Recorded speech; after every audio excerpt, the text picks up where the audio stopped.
Semua tahu batu bara? Tahu, belum pernah lihat nggak apa-apa, tapi tahu batu bara kan? Tahu.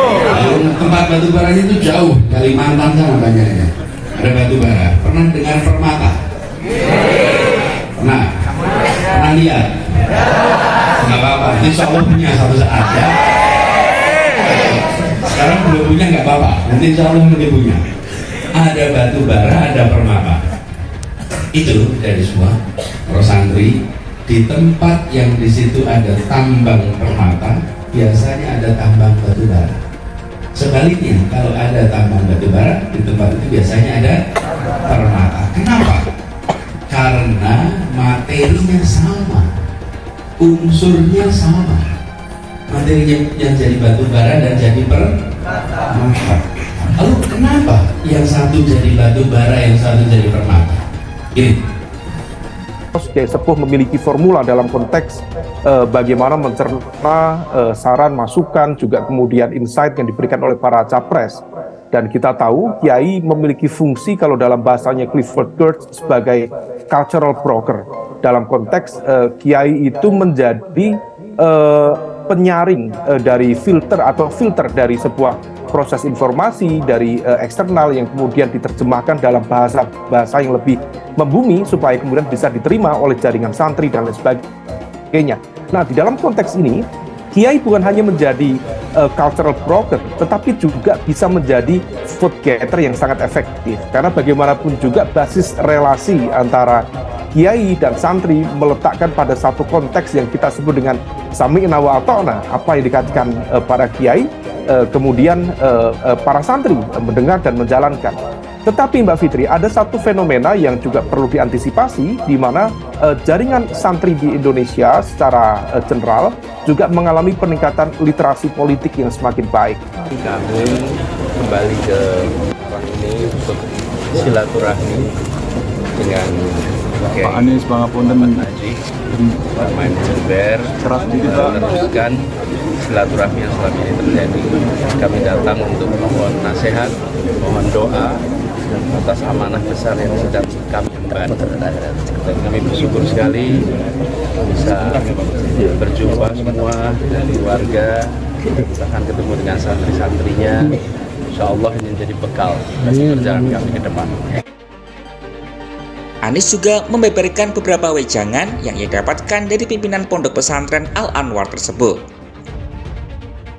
Dipesankan untuk selalu dekat pada Allah, selalu jangan lewatkan zikirnya, jangan lewatkan salawatnya, istighfar, itu yang dipesankan oleh bahwa ketika menentukan Pak Anies dan Gus Muhaimin itu menggunakan tradisi yang selama ini dilakukan oleh pesantren dan dilakukan oleh para kiai khos dalam menentukan pilihannya. Mudah-mudahan apa yang menjadi pilihan hasil istikharah kiai khos ini dimaknai juga oleh para santri, bahwa ini adalah bagian dari komitmen yang selama ini diperjuangkan oleh Gus Muhaimin atau PKB, yang selama ini juga resah karena para santri belum mendapatkan tempat yang layak di dalam pembangunan atau subjek pembangunan di negeri ini. Jadi pasangan Amin ini akan mengedepankan basic pesantren, orang-orang pesantren yang selama ini tersingkirkan, ini memiliki kekuatan di dalam politik, kekuatan di dalam ekonomi. Kalau kekuatan di dalam pendidikan, saya yakin itu yang sudah menjadi basicnya. Kekuatan dakwah itu menjadi basicnya. Di hadapan santri Mbah Mun, Anies bicara soal batu bara dan permata. Dikutip dari Detik Jateng Rembang, baca pres dari Koalisi Perubahan Anies Baswedan mengunjungi pondok pesantren milik Kiai Haji Maimun Zubair atau Mbah Mun di Desa Karangmangu, Kecamatan Sarang, Rembang, Minggu 1 Oktober 2023 sore. Di hadapan para santri Pondok Pesantren Al-Anwar Sarang, Anies bicara soal batu bara dan permata. Pernyataan soal batu bara dan permata itu disampaikan Anies dalam sambutannya. Batu bara dan permata yang dimaksud oleh Anies adalah untuk perumpamaan bagi para santri. Kalau sesuatu yang tidak terkena panas tinggi dan tekanan tinggi itu batu bara. Kalau yang terkena tekanan tinggi dan panas tinggi itu permata. Batu bara itu jualnya tontonan, sedangkan permata jualnya garam. Semoga santri di sini yang mendapat tekanan ilmu tinggi menjadi permata, ujar Anies. Sebelumnya, saat sambutan Anies sempat bertanya jadwal kegiatan para santri selama di pesantren. Para santri menjawab dengan membeberkan jadwal kegiatannya yang tergolong padat. Sejak sebelum subuh, kegiatan mengaji di pondok sudah mulai dan berakhir hingga menjelang tengah malam. Pantauan Detik Jateng di lokasi. Anies datang ke pondoknya Mbah Mun dalam rangka silaturahmi. Acara digelar semi formal di aula pondok setempat. Acara ini dihadiri ratusan santri dan beberapa tokoh ulama seperti Gus Najih Maimun, Gus Idrar Maimun, serta Gus Ahfaz Hamid Baidowi.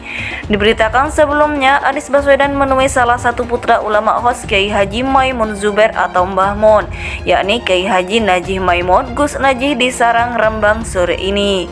Pantauan Detik Jateng di lokasi. Anies beserta rombongannya tiba di kediaman Gus Najih di kompleks Pondok Pesantren Al Anwar Desa Karangmangu Sarang sekitar pukul 15.20 waktu Indonesia Barat. Mereka tampak disambut dan ditemui secara langsung oleh sang tuan rumah beserta para santri. Penyambutan atas kehadiran Anies Baswedan tampak meriah oleh iringan musik rebana oleh para santri setempat dengan lagu rohani Tola'al Badru Alaina. Anies terlihat mengenakan pakaian kemeja lengan panjang berwarna putih dan celana berwarna hitam, serta peci berwarna hitam. Saat berjalan melewati lorong kompleks Pondok Besutan Mbah Mun ini, Anies sempat diteriaki Anies Presiden oleh salah satu warga yang hadir. Lalu diikuti jawaban amin, serta serentak oleh para santri yang berjajar ikut menyambut kedatangan Anies. Di hadapan para santri Pondok Pesantren Al Anwar Sarang, Anies bicara soal batu bara dan permata. Pernyataan soal batu bara dan permata itu disampaikan Anies dalam sambutannya. Batu bara dan permata yang dimaksud oleh Anies adalah untuk perumpamaan bagi para santri. Kalau sesuatu yang tidak terkena panas tinggi dan tekanan tinggi itu batu bara. Kalau yang terkena tekanan tinggi dan panas tinggi itu permata. Batu bara itu jualnya tontonan, sedangkan permata jualnya garam. Semoga santri di sini yang mendapat tekanan ilmu tinggi menjadi permata, ujar Anies. Sebelumnya, saat sambutan Anies sempat bertanya jadwal kegiatan para santri selama di pesantren. Para santri menjawab dengan membeberkan jadwal kegiatannya yang tergolong padat. Sejak sebelum subuh, kegiatan mengaji di pondok sudah mulai dan berakhir hingga menjelang tengah malam. Pantauan Detik Jateng di lokasi. Anies datang ke pondoknya Mbah Mun dalam rangka silaturahmi. Acara digelar semi formal di aula pondok setempat. Acara ini dihadiri ratusan santri dan beberapa tokoh ulama seperti Gus Najih Maimun, Gus Idrar Maimun, serta Gus Ahfaz Hamid Baidowi.